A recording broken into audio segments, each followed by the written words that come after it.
Mr. President, seated before you are the trustees, faculty, alumni, candidates for degrees, and honored guests of the university assembled for the annual commencement in Columbia's 263rd academic year.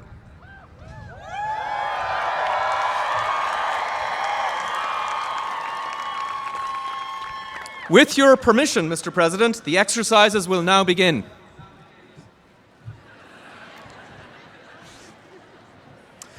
Please stand for the vocal performance of the national anthem by Di Zhao, School of Professional Studies, class of 2017.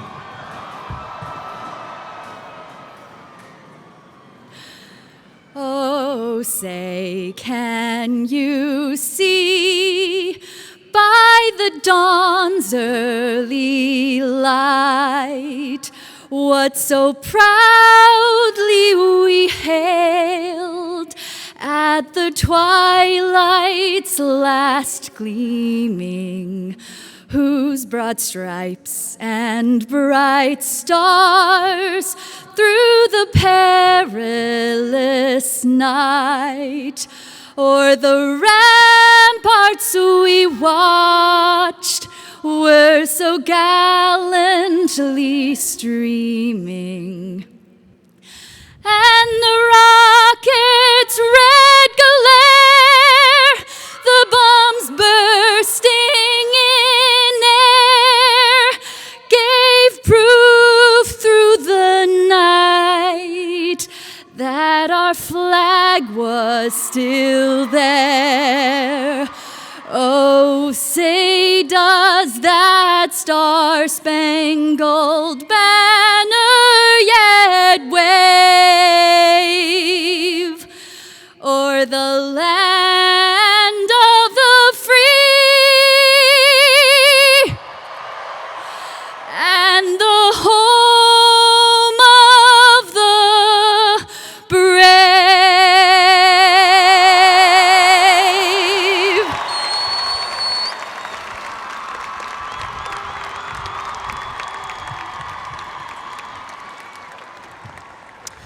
The opening words will be pronounced by Janelle Davis, University Chaplain.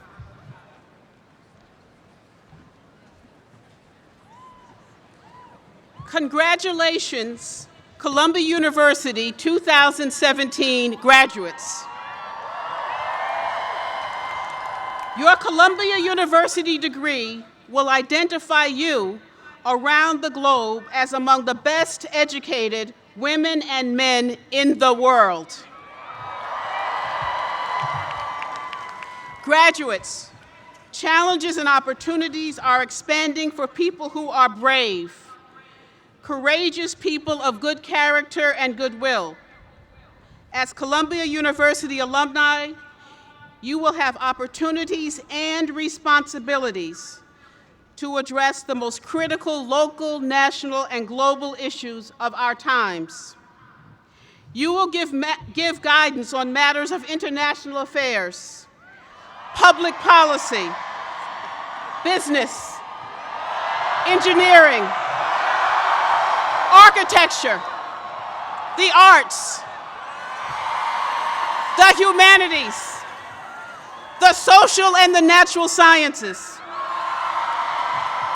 You will give counsel on matters of law, data science, economics, sustainable development, the environment, climate change, human rights, social work, education, new media, and journalism. You will be on the vanguard of public health, research in neuroscience, dentistry, nursing, and medicine. You will write our stories, make our films, and delight our souls with dance, music, and theater. You will give voice voice to the common good of us all.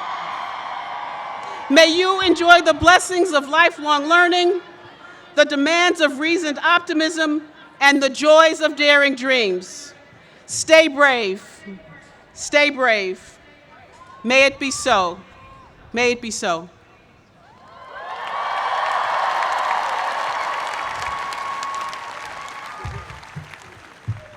Ladies and gentlemen, the President of the University, Lee C. Bollinger.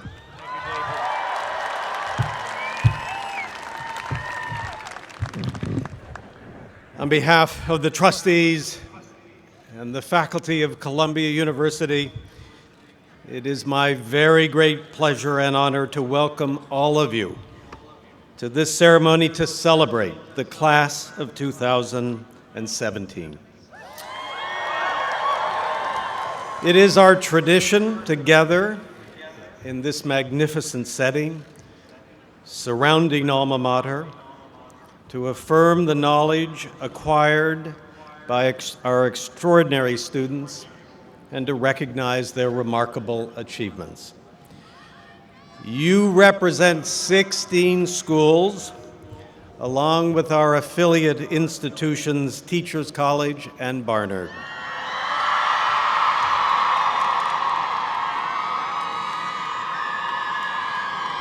All of you, all of you,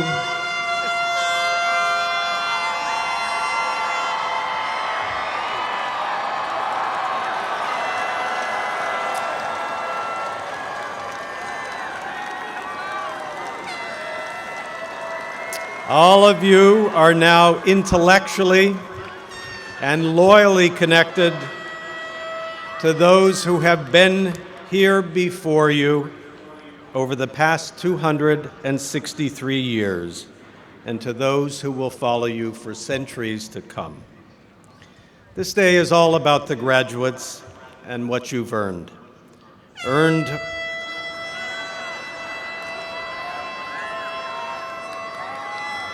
through endless and mostly foggy hours of study. Earned by overcoming again and again your natural inclination for procrastination. Living by the principle of just in time, which means waiting until the last moment to study for exams and write papers. Earned through sacrifice of something we call sleep, not to mention nutrition and personal hygiene, and earned by persevering in those inevitable moments of self-doubt. Now, while this occasion is about you, there are a few people here today who have contributed mightily to your getting to this point in life, and whom you'll never be able to thank enough. I can assure you that nothing focuses the mind like the successes and disappointments of one's own children. And as much as we, your faculty, feel deep affection for you, nothing can compare to the pure adoration of your parents and families. Please take this opportunity to thank them.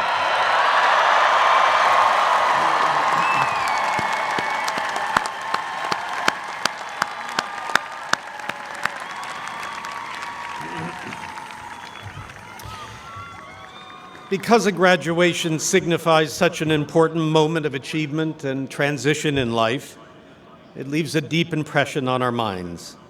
We also tend to remember vividly the events that were occurring in the world at the time. It is common to hear people say, "I graduated when such and such happened." Sometimes what is recounted is fairly momentous, usually less so. For those of us here today, I doubt that we will ever have trouble remembering what is happening in the world now, or the seriousness of the events coalescing in 2017. Just how significant a turning point in world history this will be remains to be seen. but there appears little reason to doubt that this nation and much of the broader world is at an historic juncture. Some see ominous horizons, while others see reason for hope. We read and hear daily, here and abroad, about the rise of populist movements, all rooted in nationalist impulses resistant to the continuation of globalization and multilateralism in its many forms: economic, trade, political, the European Union, communications, the internet, movements of people, the refugees. Often this results in the rise and embrace of authoritarian figures. For many, as I said, this represents a foreboding reality. For others, it carries the promise of bringing discipline to growing disorder and awakening stagnant political and social systems desperately in need of fresh ways of thinking. I believe passionately that we need new and better ways to address the myriad challenges facing our country and the world. But for what it's worth, I share the first perspective, viewing these developments with profound concern. Most of the debates taking place right now are about changes to particular policies: healthcare, tax reform, immigration, national security. But as is always true, the most important changes are and will be to the character of our deliberative process, the nature of the public forum, and our capacity for self-government. You don't need to be a free speech expert to know the following fundamental truth. In the end, we as individuals or as a society or international community are what we think, what we speak, and how we interact with one another. The outcomes of our public discourse, while important, follow rather than lead the life we live. So it is right to ask, I think, what is happening to our collective thinking and to the public forum in this new era? My answer is that what is happening is not good, and it's actually very dangerous. There are many things I could focus on here, but one concern I would single out is how the new politics are characterizing and demonizing all things foreign. There are a host of perfectly legitimate differences.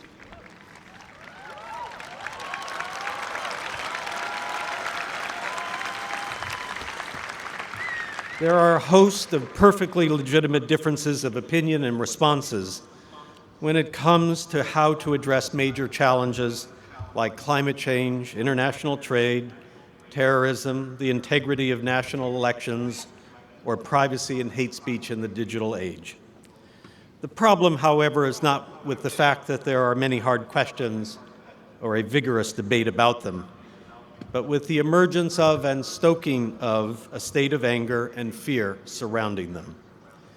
Genuine issues always undergird and help to mask the mental condition of fear. But when it arises, it introduces a very threatening element into our debates and our world. I know it is too much to expect of political discourse that it mimic the measured, self-questioning, rational, footnoting standards of the academy. But there is a difference between robust political debate and political debate infected with fear or panic. The latter introduces a state of mind that is visceral and irrational. In the realm of fear, we move beyond the reach of reason and a sense of proportionality. When we fear, we lose the capacity to listen, and we can become insensitive and mean.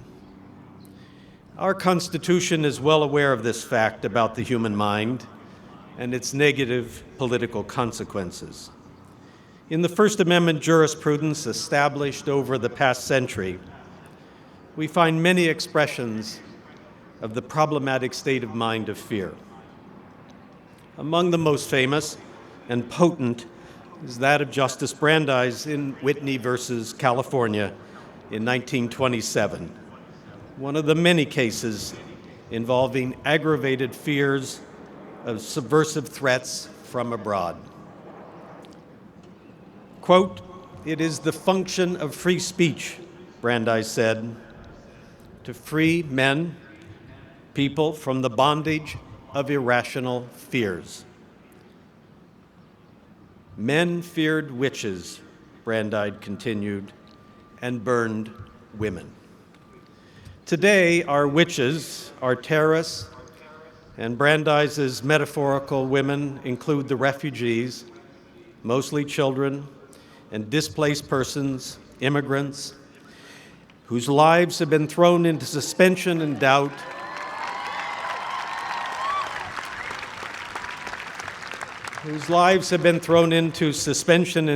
by policies of exclusion.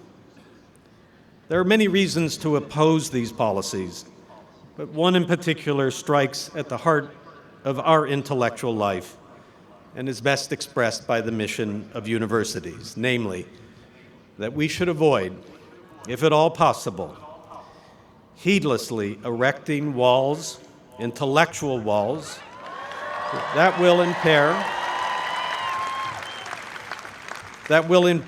our ability to understand and engage our modern interconnected world.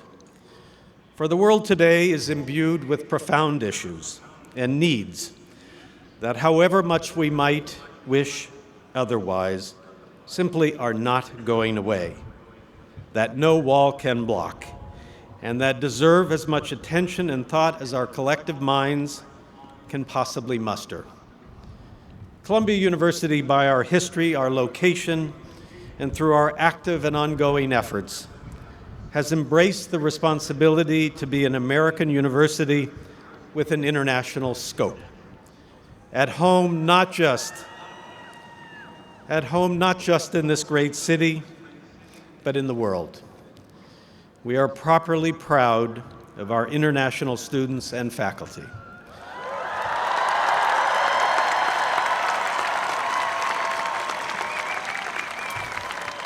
And of our research and educational work all over the globe. The free movement of people is vital to that intellectual work. There are still greater dangers that will come with abandoning this path and with accommodating the policies and underlying attitudes here and around the world that would lead us to withdraw from the global marketplace of ideas. It is a distressing fact of human experience that persecution of the, quote, foreign is part and parcel of rising intolerance at home. The same fears of the foreign that take hold of a population inevitably infect our internal interactions and institutions, yielding suppression of unpopular and dissenting voices, victimization of vulnerable groups, attacks on the media, and the rise of demagoguery. With its disdain for facts and reason, expertise, and tolerance. The most infamous and shameful historical periods in which we departed from our core First Amendment principles of liberty and thought and expression always involved a combination of the two strains of intolerance, the foreign and the domestic. This was true at the nation's inception with the revealingly named Alien and Sedition Act of 1798, continued on to the last century with the notorious Red Scare following the First World War, and persisted in the McCarthy era following the Second World War, both of which, interestingly, involved national paranoia and panic over efforts by the Russians to undermine American democracy. All of this poses a very special obligation on those of us within universities.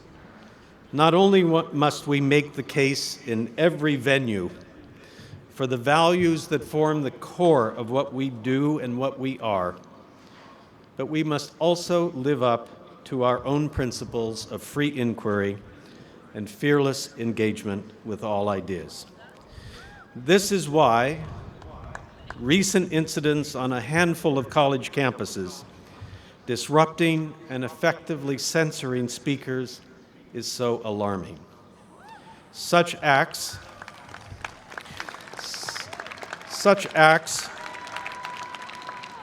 not only betray a basic principle, but also inflame a rising prejudice against the academic community and feed efforts to delegitimize our work at the very moment when it is most needed. I do not for a second support the view that this generation has an unhealthy aversion to engaging differences of opinion. That is a modern trope of polarization, as is the portrayal of universities as hypocritical about academic freedom and political correctness. But now in this environment especially, universities must be at the forefront of defending the rights of all students and faculty to listen to controversial voices, to engage disagreeable viewpoints, and to make every effort to demonstrate our commitment to the sort of fearless and spirited debate that we are simultaneously asking of the larger society. Anyone with a voice can shout over a speaker, but being able to listen to and then effectively rebut those with whom we disagree, particularly those who themselves peddle intolerance, is one of the greatest skills our education can bestow.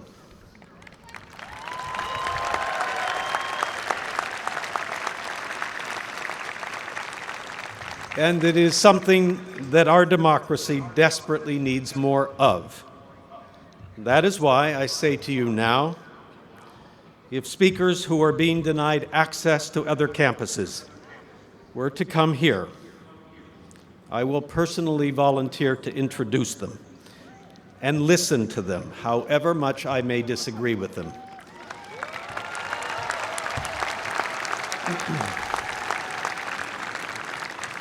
But I will also never hesitate to make clear why I disagree with them.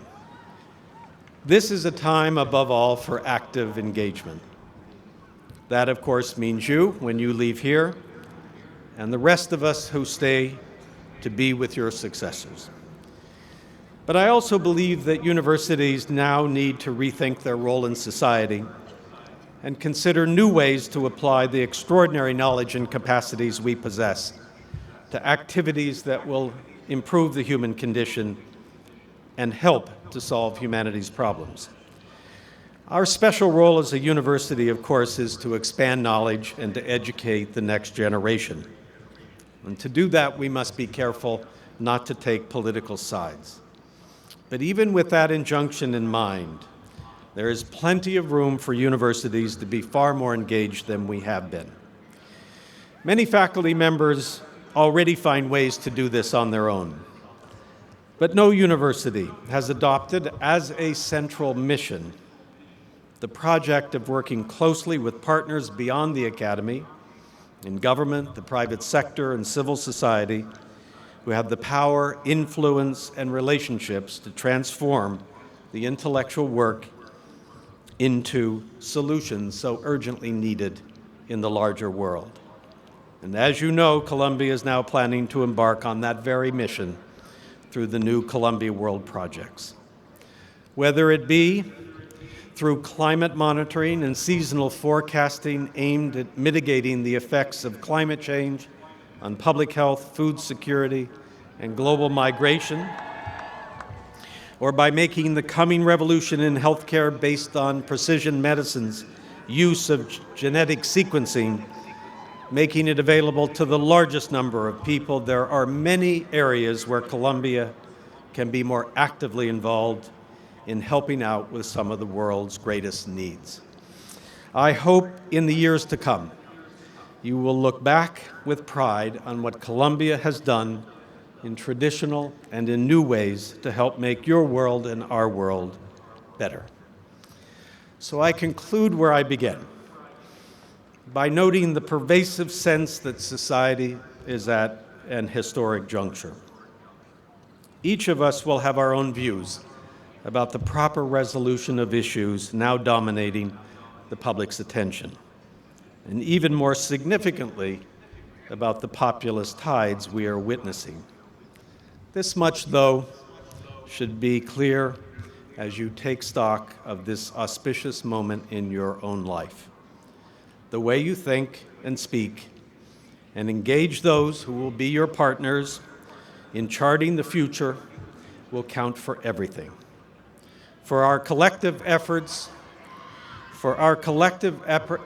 to rehabilitate public discourse, a discourse that is being profoundly threatened by fear and intolerance, ultimately will have a tremendous impact in shaping the world we, and most importantly, you, will live in.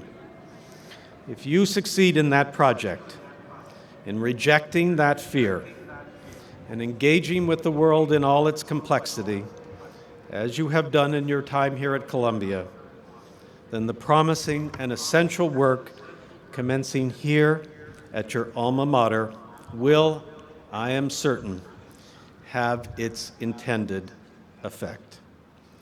I wish you the greatest good luck as you take up this considerable challenge and begin the next part of your amazing life. Congratulations and thank you.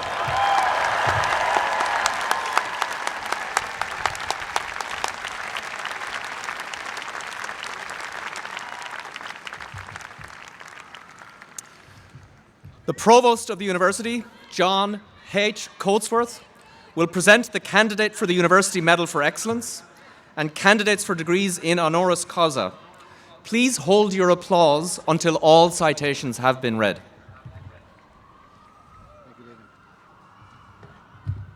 Mr. President, I have the honor to present Julia Basha for the University Medal of Excellence.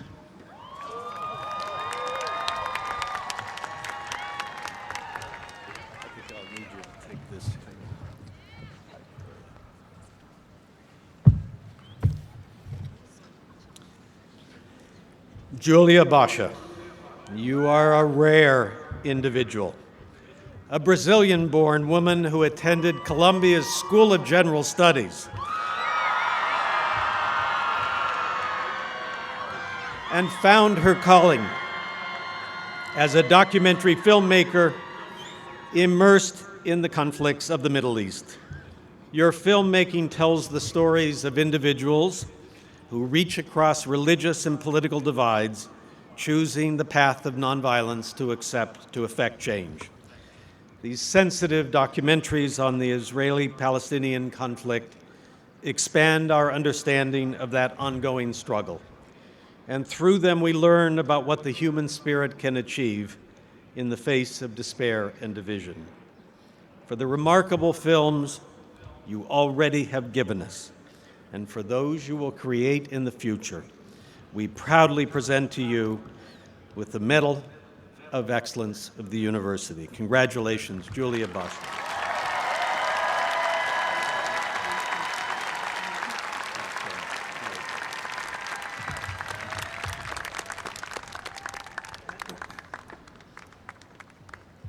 Mr. President, I have the honor to present Jacques Pépin as a recipient of the degree of Doctor of Humane Letters.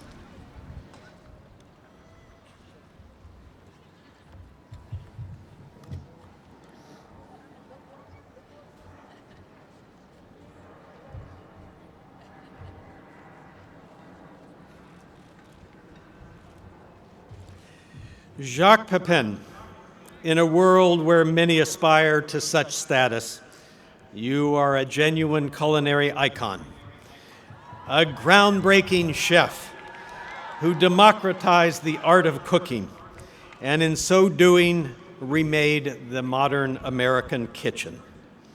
Your gift to our nation's home cooks was nothing less than sharing the skills needed to experience the profound joy of a simple meal, well prepared.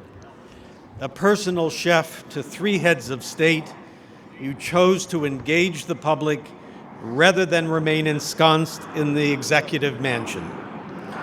The secrets of a life well lived are among the most elusive of teachings.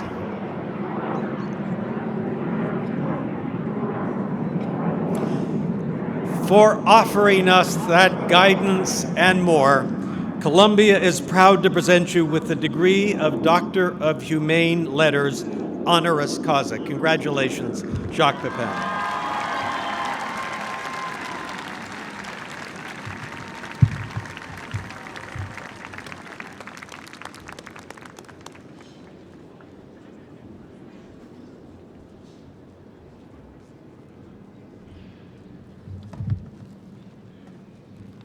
Mr. President, I now have the honor to present Eric H. Holder as a recipient of the degree of Doctors of Law honoris causa.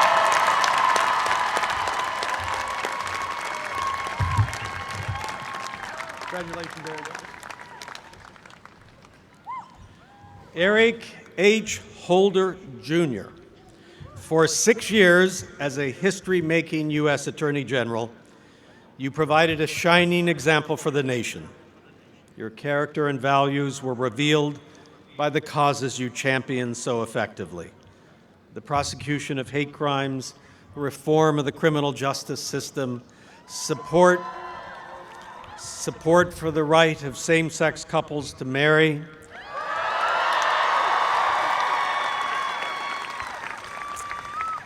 and the full-throated rejection of new encroachments on the right to vote.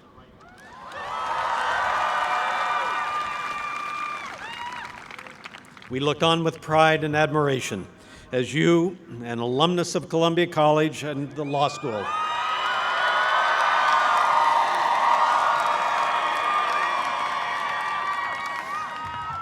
shouldered this responsibility with remarkable grace and valor.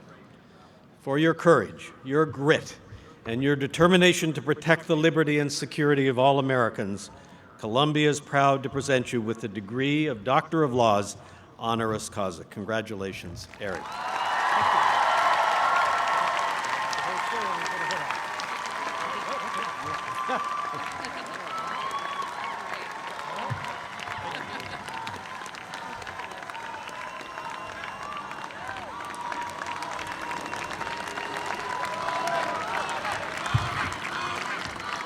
Mr. President, I have the honor to present Admiral Michael Mullen for the degree of Doctor of Laws, honoris causa.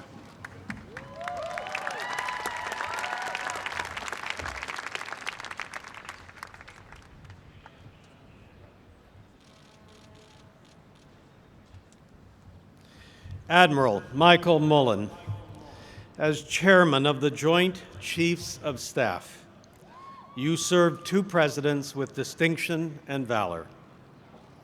You used your authority to seek repeal of Don't Ask, Don't Tell.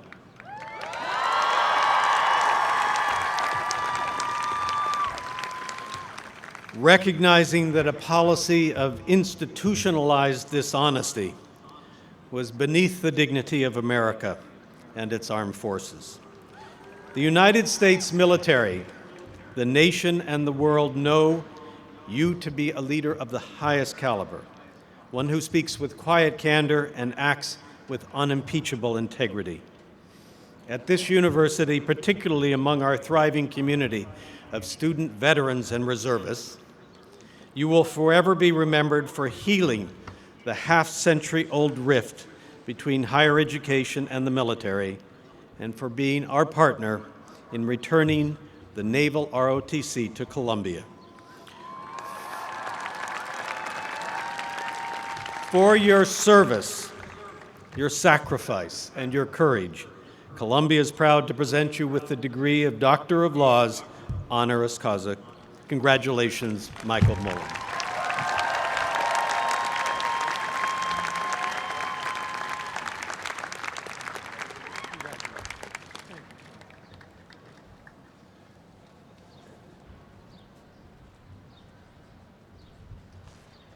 Mr. President, I have the honor to present Padma Desai for the degree of Doctor of Letters, honoris causa.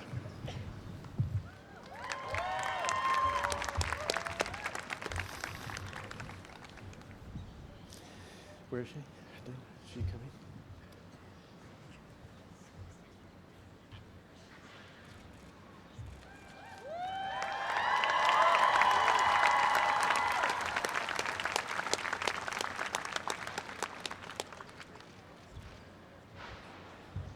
Padma Desai, legendary economist, global policymaker, and cherished Columbia professor.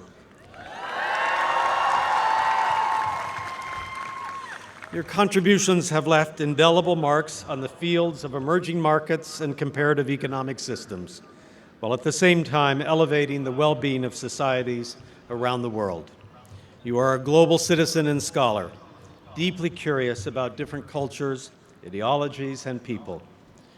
From proposing an economic plan for the post-communist Soviet state to guiding India's journey to a more market-based economy, your work and its impact have been unconstrained by time and place. We also are grateful that you have shared your wisdom about life's journey in two beautiful and deeply revealing memoirs. For succeeding so extravagantly in all of these noble pursuits, we are proud to award you the degree of Doctor of Letters, honoris causa. Congratulations, Padma Desai. May I say a word? Just a word. We need to put a foot on it. It has to be very May I say a word? Just a word. Supposed to speak. Just a word. Mr. President, Mr. Provost, and my young friends. I was born in the backwaters of India. I came here 60 years ago. America is a great country. Do not believe if others say anything else. I want you to go out, see the wide world, how people live on $1 a day. Come back, and if you join Wall Street and make your millions, give $1 million to Columbia University on that wish.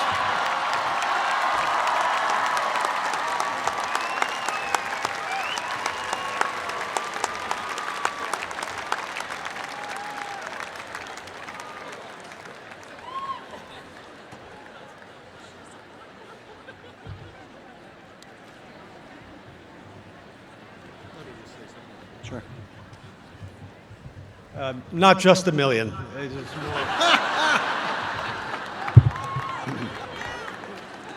Mr. President, I have the honor to present Martin Duberman for the degree of Doctor of Letters, honoris causa.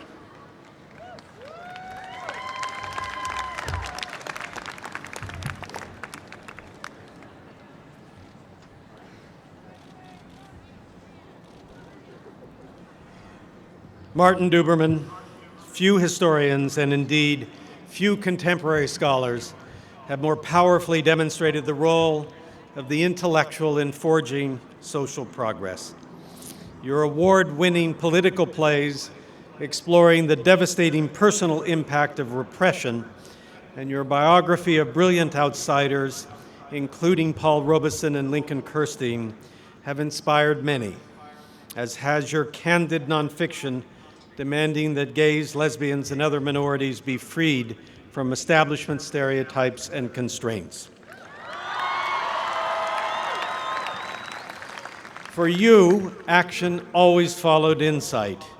You were the founding director of the Center for Lesbian and Gay Studies at the Graduate Center of the City University of New York and helped to build the Gay Academic Union. For leading society's march towards equality with unwavering dedication, Columbia presents you with the degree of Doctor of Letters, honoris causa. Congratulations, Martin Duberman.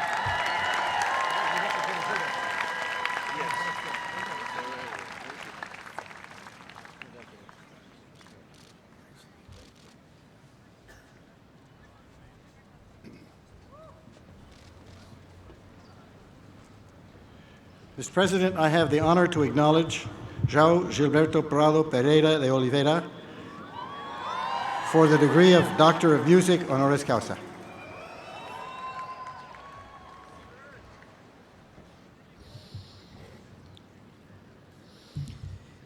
João Gilberto could not be with us today. To whom lovers of music the world over will forever be indebted due to his invention of bossa nova, we are proud to award him an honorary degree, but unfortunately he is not able to be with us this morning. With revolutionary guitar playing and a groundbreaking singing style, he produced a new sound and a rich collection of songs, as evocative as they were instantly recognizable. Few modern artists can match his creativity or the lasting impact of his music. Fewer still can claim to have introduced the world to something elemental about a nation's soul and its spirit. He is Brazil's global ambassador of musical culture. University students have always been among his most devoted admirers, and they remain so today, for uniting the people around the globe through his beautiful and timeless music. We present João Gilberto with the degree of Doctor of Music honoris causa.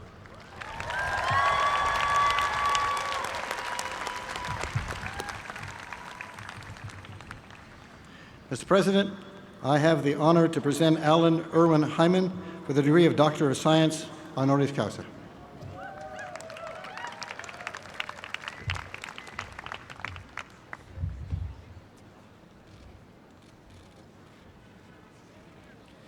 Dr. Alan I. Hyman, your achievements in anesthesiology and neonatal care are matched in equal measure by your exceptional service to this university. As head of Columbia Presbyterian Medical Center's Neonatal Intensive Care Unit, your innovations saved the lives of multitudes of premature newborns suffering from respiratory distress syndrome. In 10 years' time, a 90% mortality rate was replaced with a 90% survival rate.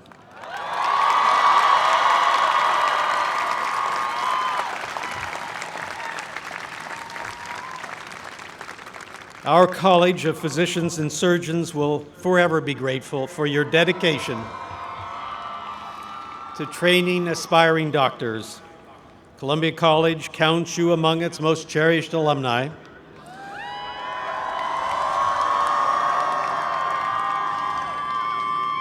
For all you have done for our students, for your patients, their families, and the medical profession, we are proud to present you with the degree of Doctor of Science honoris causa. Congratulations, Alan Hyman.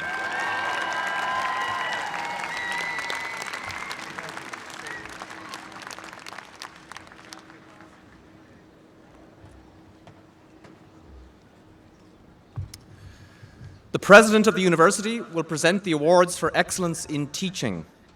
The professors will stand as their names are announced.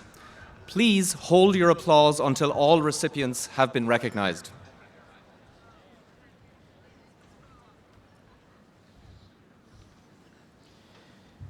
With deepest admiration, we recognize these professors, selected by the campus community for this honor, for their sustained excellence in teaching and their remarkable dedication to the intellectual development of their students.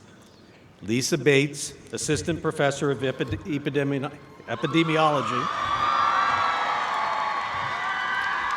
Seamus Khan, Associate Professor of Sociology. Sarah Nuki, Life Professor Hyman Bernstein, Associate Clinical Professor of Human Rights.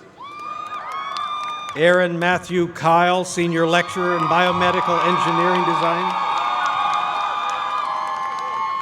And Tian Zheng, Associate Professor of Statistics. Congratulations and thank you.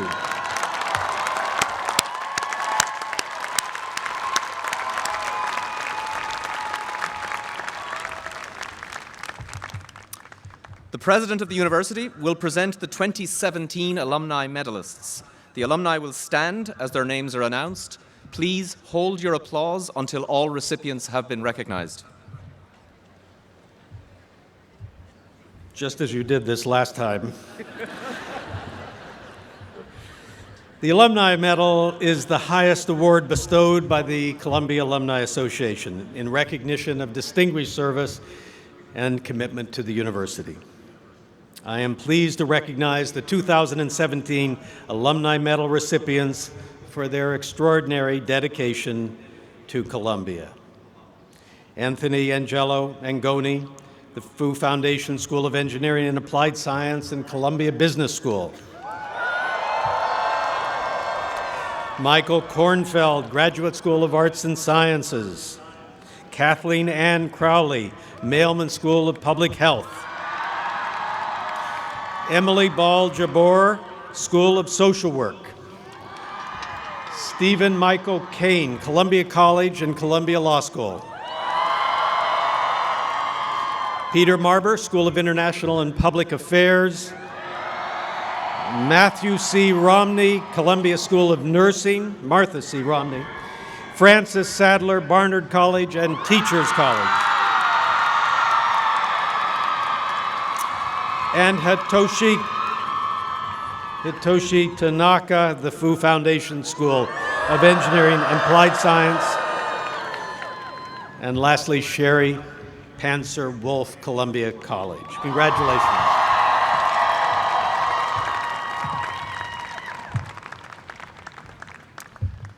And now, a message of congratulations from the chair of the Columbia Alumni Association, Brian Crisberg.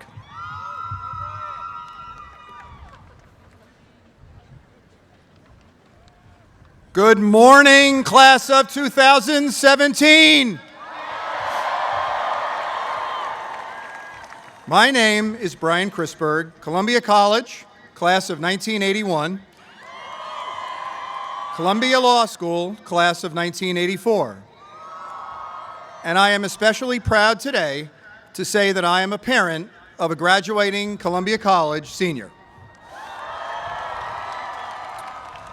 As chair of the Columbia Alumni Association, or the shortened version, CAA, it is my privilege today to congratulate you as you become alumni of Columbia University. Our community is comprised of over 330,000 alumni in the New York area, across the United States, and around the globe. The goal of our community is to foster an environment where our alums are fiercely loyal to the schools you attended while at Columbia and simultaneously committed to the principle of we are one Columbia, the notion that we are all passionate, committed citizens of this great university. A few words about CAA. CAA is the university alumni community at Columbia. CAA supports the work of each individual school's alumni community and partners with the schools to create opportunities for alumni of multiple schools to come together. CAA oversees a network of over 100 Columbia clubs in cities around the world and a fast-growing number of shared interest groups, each conducting engaging programming. I encourage you to contact the alumni leaders at the local club in your city or a shared interest group that appeals to you. CAA also is creating numerous avenues for our alumni to connect through social media and online networking.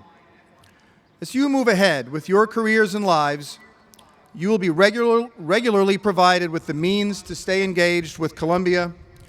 I encourage you to seek ways to do that, as I have done for the past quarter century, to my great enjoyment and personal fulfillment.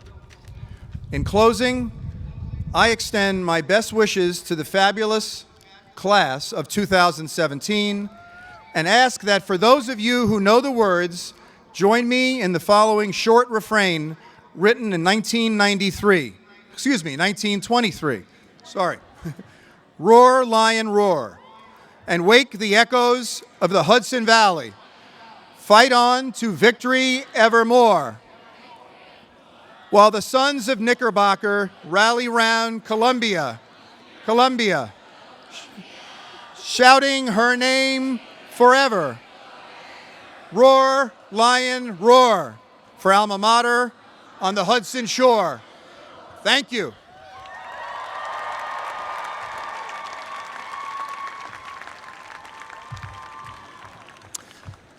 The Provost of the University will present the administrative officers of the various divisions of the University, who will, in turn, introduce candidates for the degrees in course in their respective groups. Those candidates will be expected to rise as they are being introduced.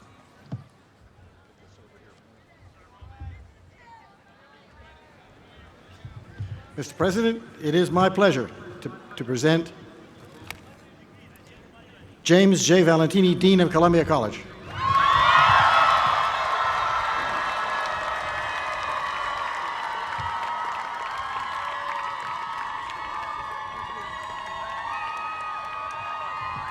Thank you, Mr. Provost.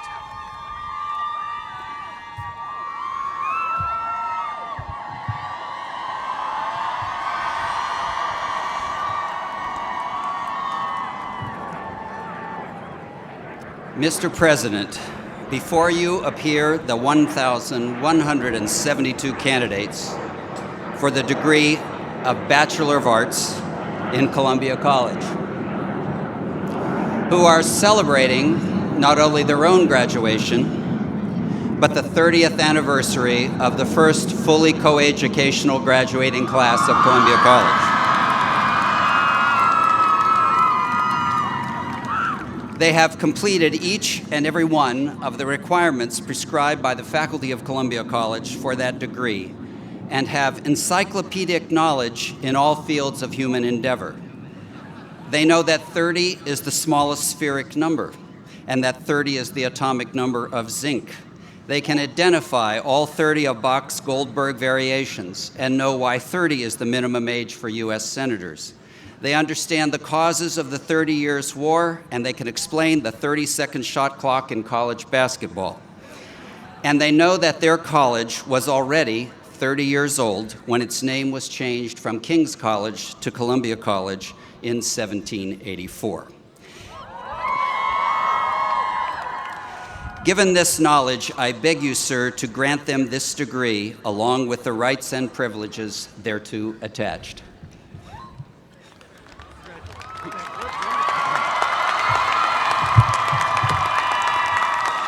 Mr. President,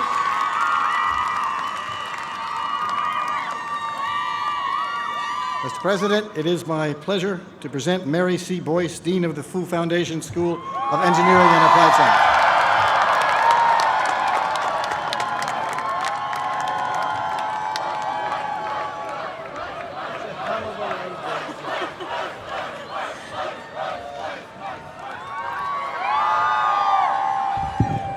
Mr. President, before you stand the amazingly creative, inventive, innovative, and entrepreneurial candidates of the faculty of the Fu Foundation School of Engineering and Applied Science, the C's class of 2017. These men and women are engineers and applied scientists who will take on the grand challenges that confront humanity and will push forward disciplinary frontiers to create the world of tomorrow. These individuals have each been uniquely amplified by their Columbia experience to become engineers for humanity. They turn waste into useful products. They capture CO2. They invent neonatal health care for low-resourced areas. They store data on DNA. They create cameras that flex and stretch to image our world. They make power grids and infrastructure more secure and sustainable. These hammer-waving,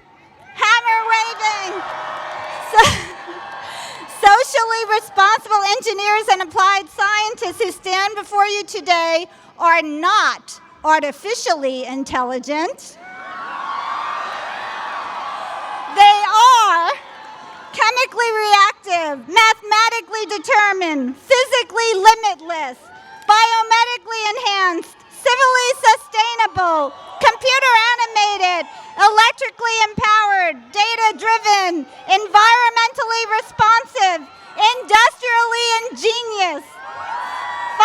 differentially engineered, mechanically amplified, materially inventive, and operationally amplified. Each of these candidates has completed the rigorous requirements for the degrees of Bachelor of Science, Master of Science, Master of Philosophy, Professional Degree, Doctor of Engineering Science, and Doctor of Philosophy, as prescribed by the faculty of the Fu Foundation School of Engineering and Applied Science. I urge you, sir, to grant them their degrees. Seize the world!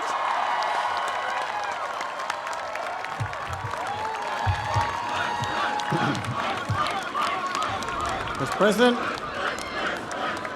it is my pleasure to present Robert Goldberg, Interim President of Barnard College.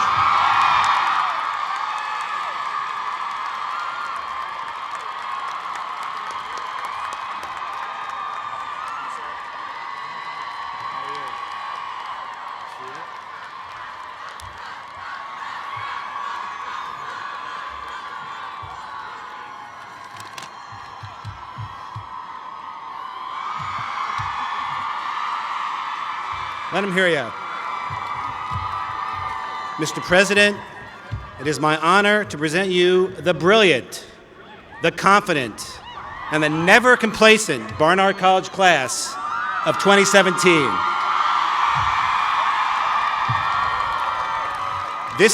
These incredible Barnard women have successfully completed a rigorous academic program and have made their college a better place.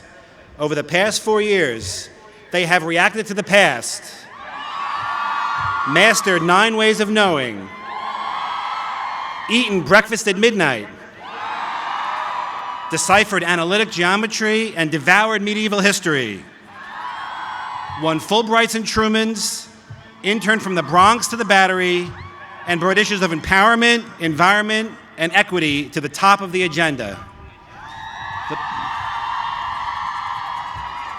The Barnard class of 2017 is prepared to enter a world that calls for their creativity, their activism, and yes, their persistence.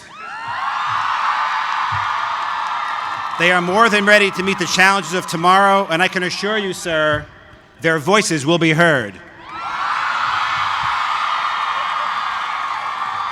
Mr. President, these Barnard women have completed the requirements prescribed by the faculty for the Bachelor of Arts degree, and I ask you that you please grant them this degree along with the rights and privileges thereto attached.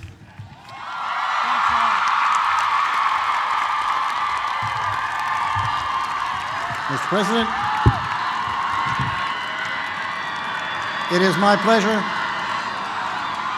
to present Peter J. Ahn, Dean of the School of General Studies.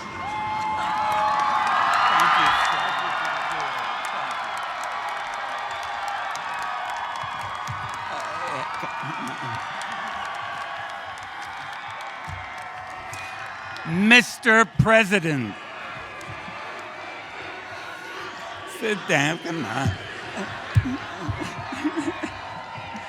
Mr. President, to your right and perched on Olympian heights stands a pantheon of brilliant candidates of the faculty of the School of General Studies, a unique liberal arts college at an Ivy League university celebrating its 70th anniversary year. Among the 585 stellar graduates, 35% of whom are international students or new Americans, we are proud to count 102 veterans of the U.S. Armed Forces. The largest cohort since World War II at any Ivy League university or private selective college.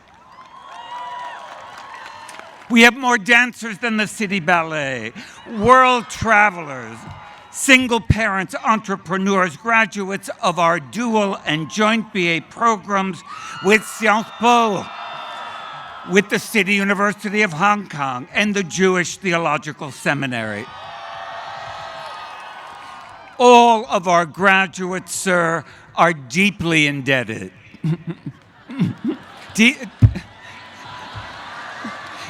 Deeply indebted to the faculty for their superb education.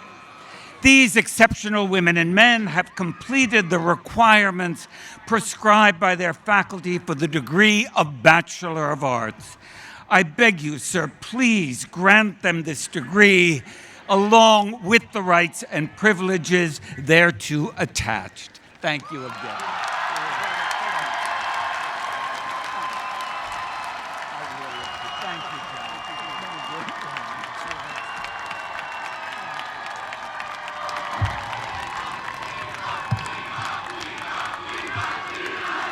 Mr. President, it is now my pleasure to present Jason Wingard, Dean of the School of Professional Studies.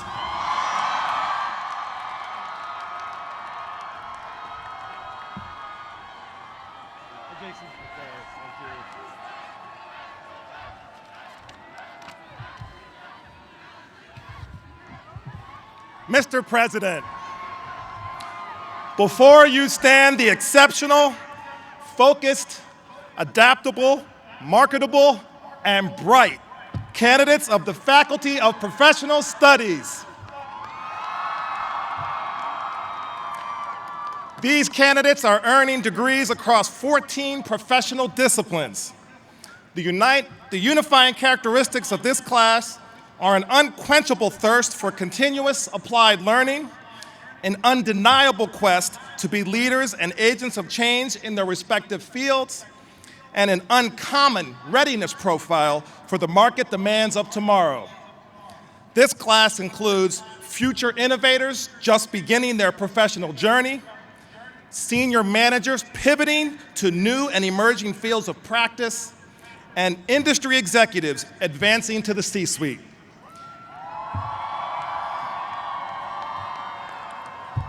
Each upholds the tradition of highest order excellence, proudly representing Columbia University. Mr. President, these candidates have completed the requirements prescribed by the faculty for the degree of Master of Science. I beg you, sir, to grant them this degree, along with the rights and privileges thereto attached.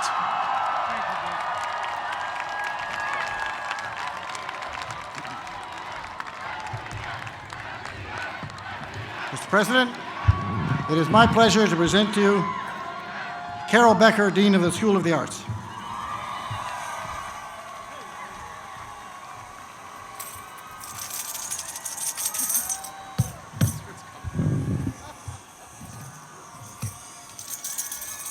We're small, but we're noisy.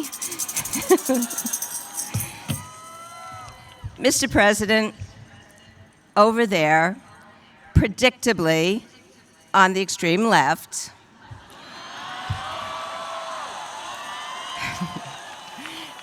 stand the wildly talented candidates of the Faculty of the School of the Arts in film, theater, visual arts, and writing. They have come to us from most parts of the United States, as well as 41 other countries.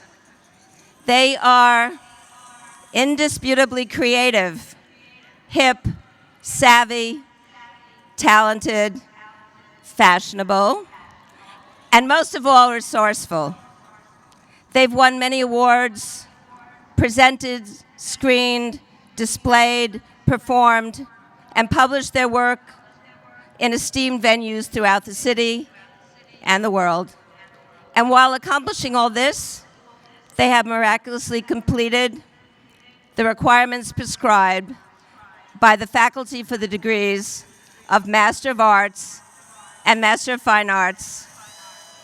Mr. President, these artists are so very ready to leave us for the understandably very exciting and challenging worlds of Hollywood, Sundance, Broadway, the Brooklyn Academy of Music, the Museum of Modern Art, and the New York Times bestseller list. Truly, has there ever been a time when art and culture and all the imagination and hope they convey have been more needed than now? So, Mr. President, you really should let them go. I promise you they are fearless. They will take on the problems of the world in uniquely powerful ways, and they will make us very proud. Thank you.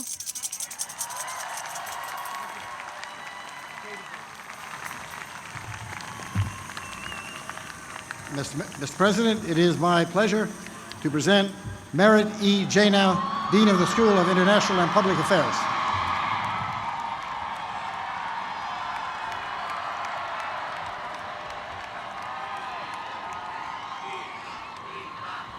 Mr. President, before you stand the candidates of the Faculty of International and Public Affairs who have completed the requirements for the degrees of Master of International Affairs and Master of Public Administration. They come from 78 countries. They are worldly, dedicated, civic-minded, entrepreneurial, and globally engaged analysts and problem solvers. They are imbued with a mission of SIPA to lead and serve in the global public interest. They will soon change the world, and we need them to play a leadership role as policymakers, business leaders, stewards of the environment and humanitarian causes, as security professionals, bankers, ambassadors, future mayors, governors, ministers, and heads of state. Their influence will be, and their fidelity will be, both global and local. And I ask you, sir, to grant them these degrees with all of the rights and privileges thereto attached.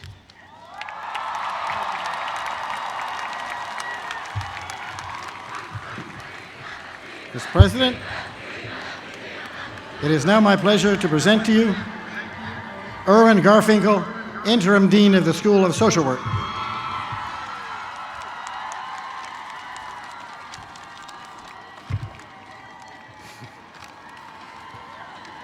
Mr. President, before you stand the candidates of the Faculty of Social Work who have completed the requirements prescribed by that faculty for the degree of Master of Science. They are an accomplished group. They are prepared to go and do social work at every level, helping individuals one at a time, changing social policy to make it possible for individuals to survive and thrive. I beg you, sir, to grant them this degree along with the rights and privileges thereto attached. Thanks, sir.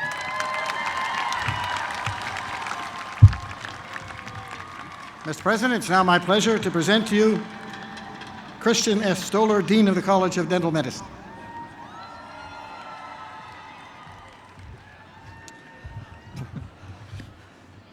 Mr. President, I present to you 76 exquisitely skilled candidates of the Doctor of Dental Surgery program and 45 men and women of the advanced dental specialties. They know how to run a fast drill, operate a really sharp knife, and play around with very nasty instruments that they allow you to do things that you, Mr. President, do not want to know. They can handle incisors, canines, premolars, molars, tongue-in-cheek, gums and bones, and much more. The faculty informs me that they are now running circles around them. And therefore, Mr. President, in agreement with the recommendation of the faculty of the College of Dental Medicine, celebrating its 100th anniversary on University Line in this year,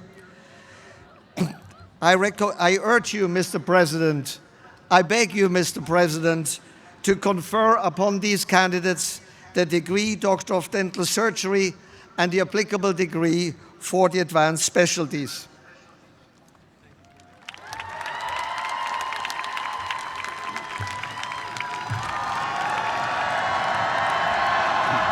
Mr. President, it is now my pleasure to present R. Glenn Hubbard, Dean of the Columbia Business School.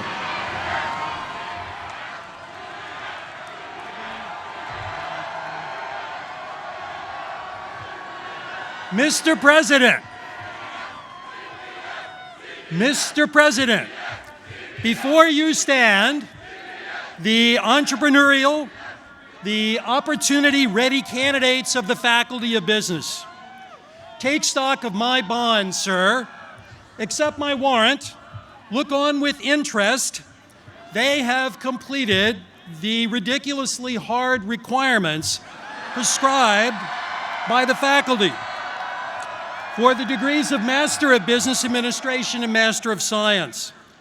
I beg you, sir, beseech you, to grant these young dividends the degrees along with the rights and responsibilities thereto attached. Thanks, Glenn.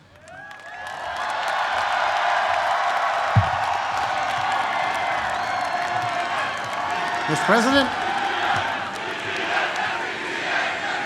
it is now my pleasure to present Stephen Cole, Dean of the School of Journalism.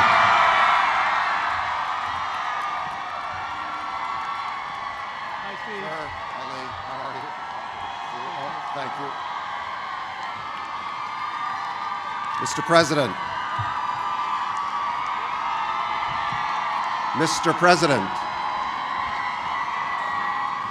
according to the New York Times, the President of the United States recently suggested to the Director of the FBI that he send journalists to prison if they disclose classified information. In a sign of the times, this was only the third most interesting story to come out of Washington in the last 48 hours. As you have pointed out, there can be no doubt that journalism is under threat in the United States and worldwide. But I am pleased, Mr. President, to offer a powerful response, the Graduate School of Journalism's class of 2017.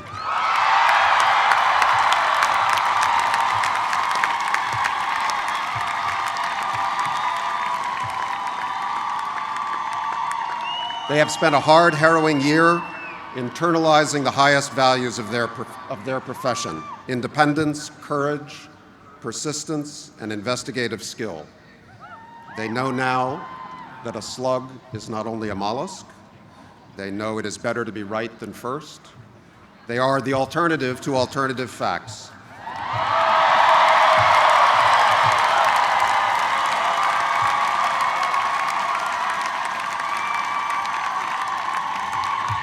Mr. President, in light of their great reliability, I humbly request that you grant these candidates the degrees of Master of Science in Computer Science and Journalism, Master of Arts, and Doctor of Philosophy, with all the rights and privileges thereto attached.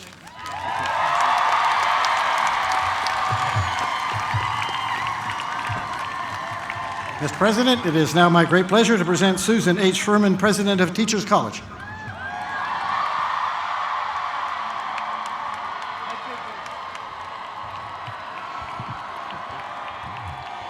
Mr. President, to your left stand the candidates of the Faculty of Teachers College who have completed the requirements prescribed by the faculty for the degrees of Master of Arts, Master of Education, Master of Science, and Doctor of Education.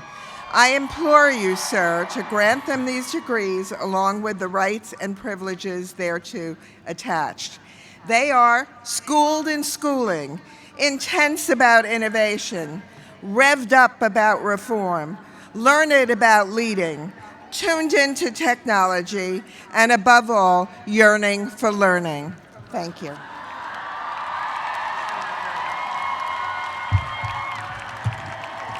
Mr. President, it is now my great pleasure to present Amal Andreos, Dean of the Graduate School of Architecture, Planning, and Preservation.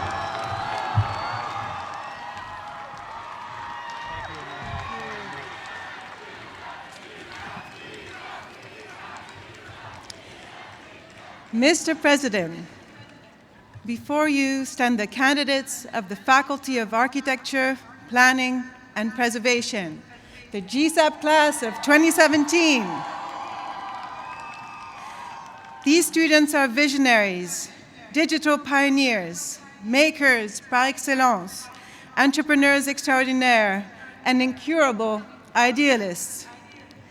They are artists by nature, builders by trade, and urbanists by conviction. They are synthesizers, drawing together the scales of space and time, the local and the global, the past and the future. They are alchemists who render the invisible visible, the immaterial tangible, the ordinary extraordinary, the urban natural, and the imagined real.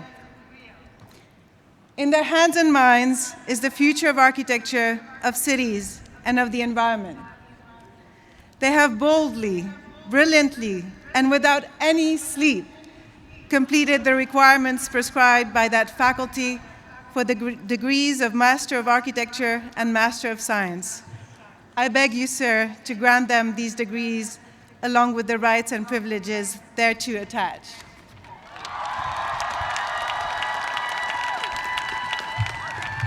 Mr. President, it's my pleasure to present Jillian Lester, Dean of the Columbia Law School.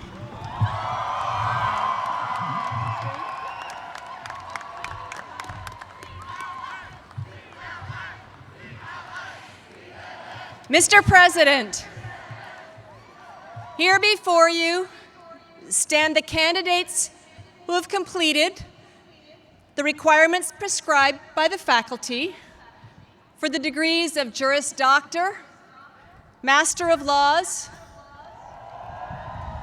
and Doctor of the Science of Law. Today, this new class of graduates will join the distinguished ranks of Columbia Law School graduates, some of whom have been honored by this university today, who have shaped the world as lawyers and leaders. They are ready to devote their lives to the pursuit of justice, to the defense of the rule of law, and to a finely crafted argument. The class of 2017 has enriched the law school and the university, and they will make the world a better place. I place before you, sir, a preponderance of evidence of their achievements, and I assert that beyond a reasonable doubt, the only just decision is to grant them these degrees along with the rights and the privileges thereto attached.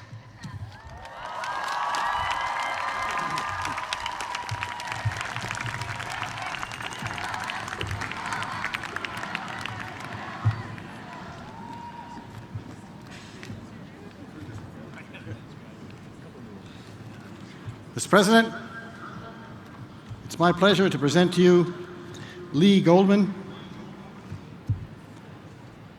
Executive Vice President and Dean of the Faculties of Health Sciences and Medicine and Chief Executive of Columbia University Medical Center.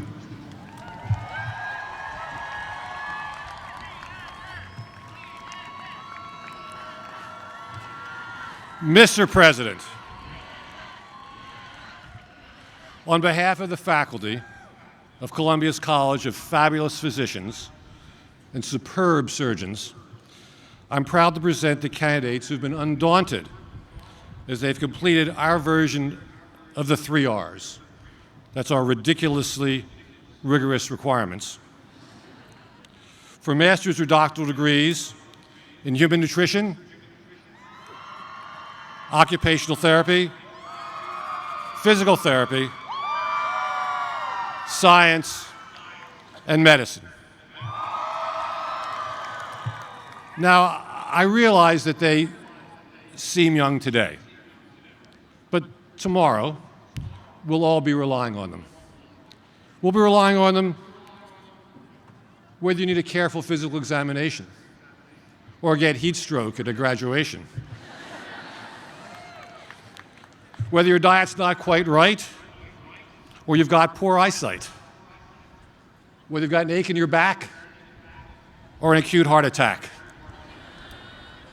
Even if you get cancer, they'll have the answer. So please, Mr. President, I beg for your consent. Grant each of them a diploma before I slip into a coma.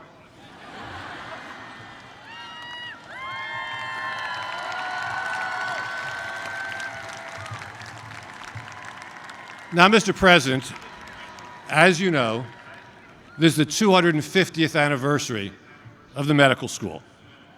The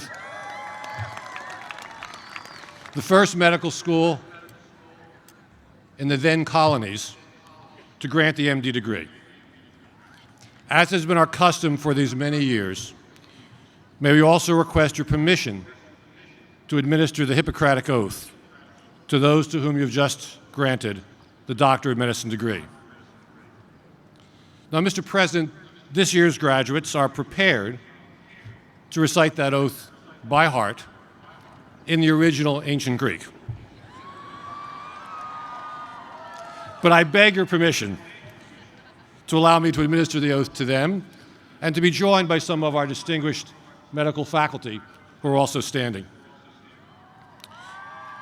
For the students and graduates, if you swear to these things, please bow your head in a sign of acquiescence.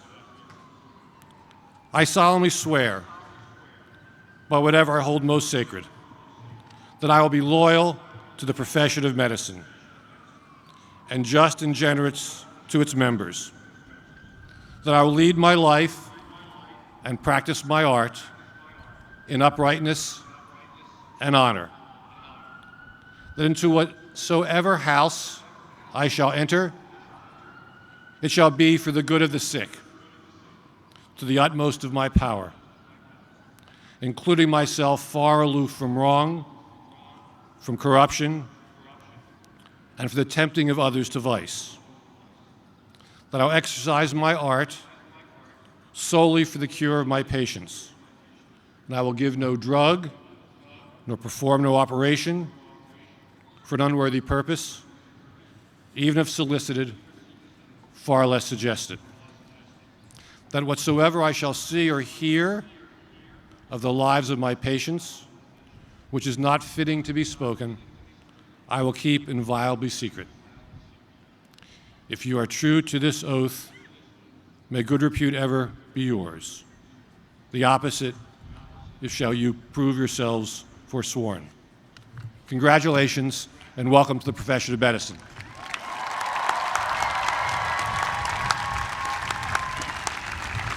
Mr. President, it's my pleasure to present to you Bobby Berkowitz, Dean of the School of Nursing.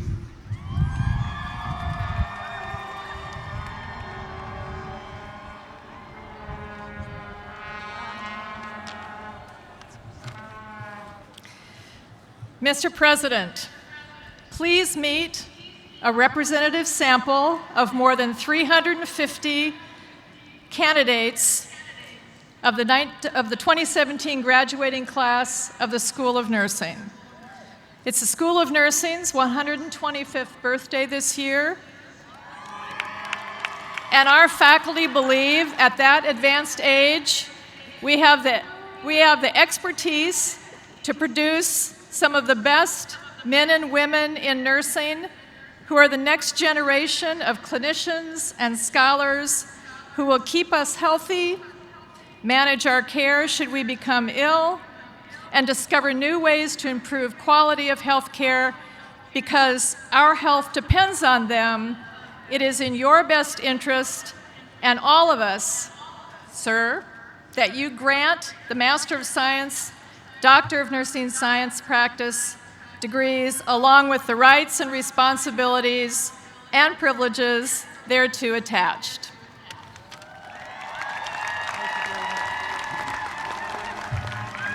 Mr. President, it's now my pleasure to present Linda P. Freed, Dean of the Mailman School of Public Health. Thank you very much,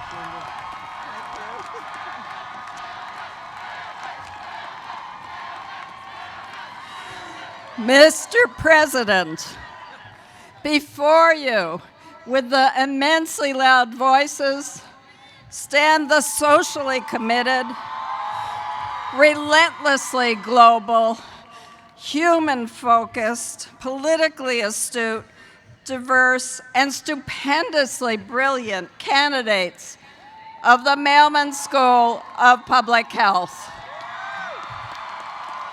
Sir, these candidates, hailing from countries across the globe, deeply understand that science, knowledge, evidence, and health are public goods that require their leadership and our collective investment for the success of societies. They should not be detained with this knowledge from their noble mission of improving health and preventing disease throughout the world. These amazing students have completed the requirements prescribed by their faculty for the degrees of Master of Public Health, Master of Health Administration, Master of Science, and Doctor of Public Health. I beseech you, sir, to grant these 669 amazing people their degrees, along with the rights and responsibilities thereto attached.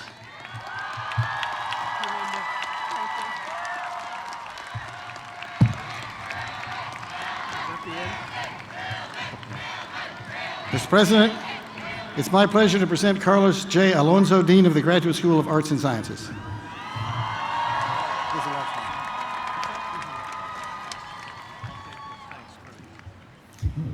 Mr. President, before you stand the candidates of the faculty of the Graduate School of Arts and Sciences who have completed the requirements prescribed by that faculty for the degrees of Master of Arts, Master of Philosophy, Doctor of Philosophy, and Doctor of Musical Arts.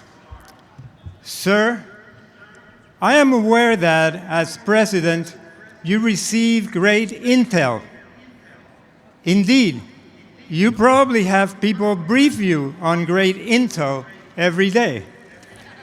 But there are qualities about these candidates that you may not know about, and which I will share with you as required by my decanal duties.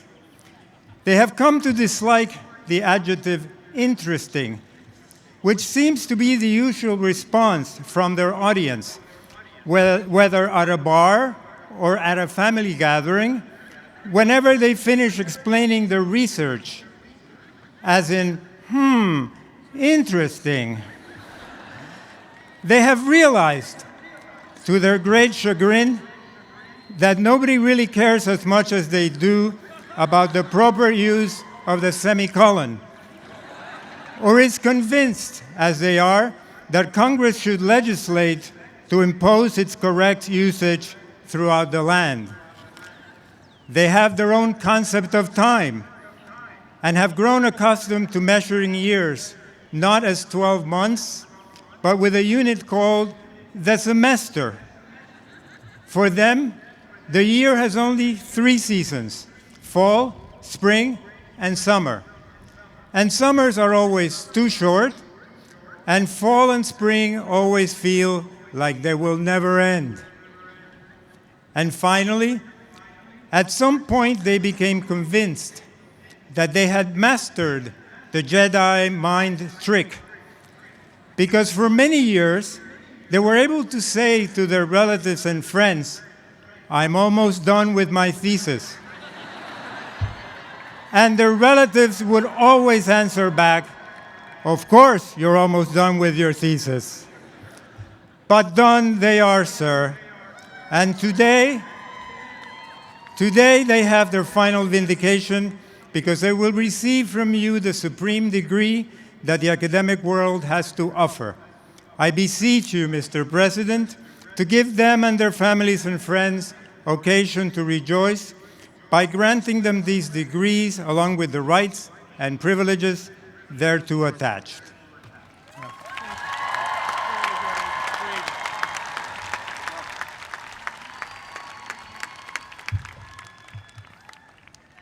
Will all candidates for degrees in course rise for the conferring of degrees by the President?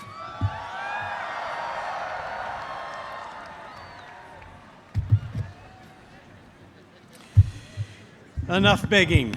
The appropriate academic authorities have determined, and have so reported to me, those students who have satisfactorily completed the course of study prescribed by the faculty under which they have each been enrolled as a candidate for a university degree. In accordance with the authority vested in me as president of the university, I now admit each of you to the degree for which you have qualified, in token whereof you will subsequently receive your diploma. Congratulations, class of 2017.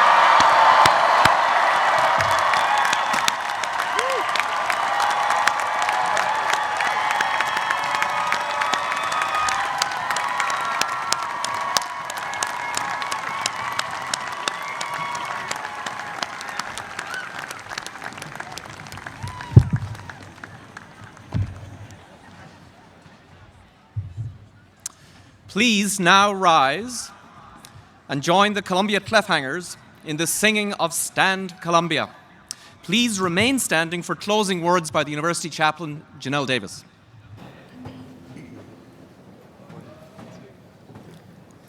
Mother, stay on rock eternal ground and set upon a height, glorified by light supernal. In thy radiance we see light. Torch thy children's lamps to kindle. Beacon star to cheer and guide. Stand Columbia, alma mater. Through the storms of time abide. Stand Columbia, alma mater. Through the storms of time abide. Honor, love, and veneration crown forevermore thy brow. Many a grateful generation hail thee as we hail thee now, till the lordly Hudson seaward cease to roll his heaving tide. Stand Columbia, alma mater. Through the storms of time abide.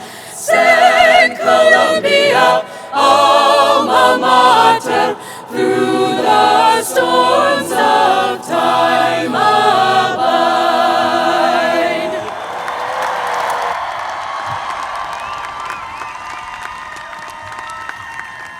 Return to Columbia often to challenge your mind and to refresh your spirit. Safe travels. Godspeed.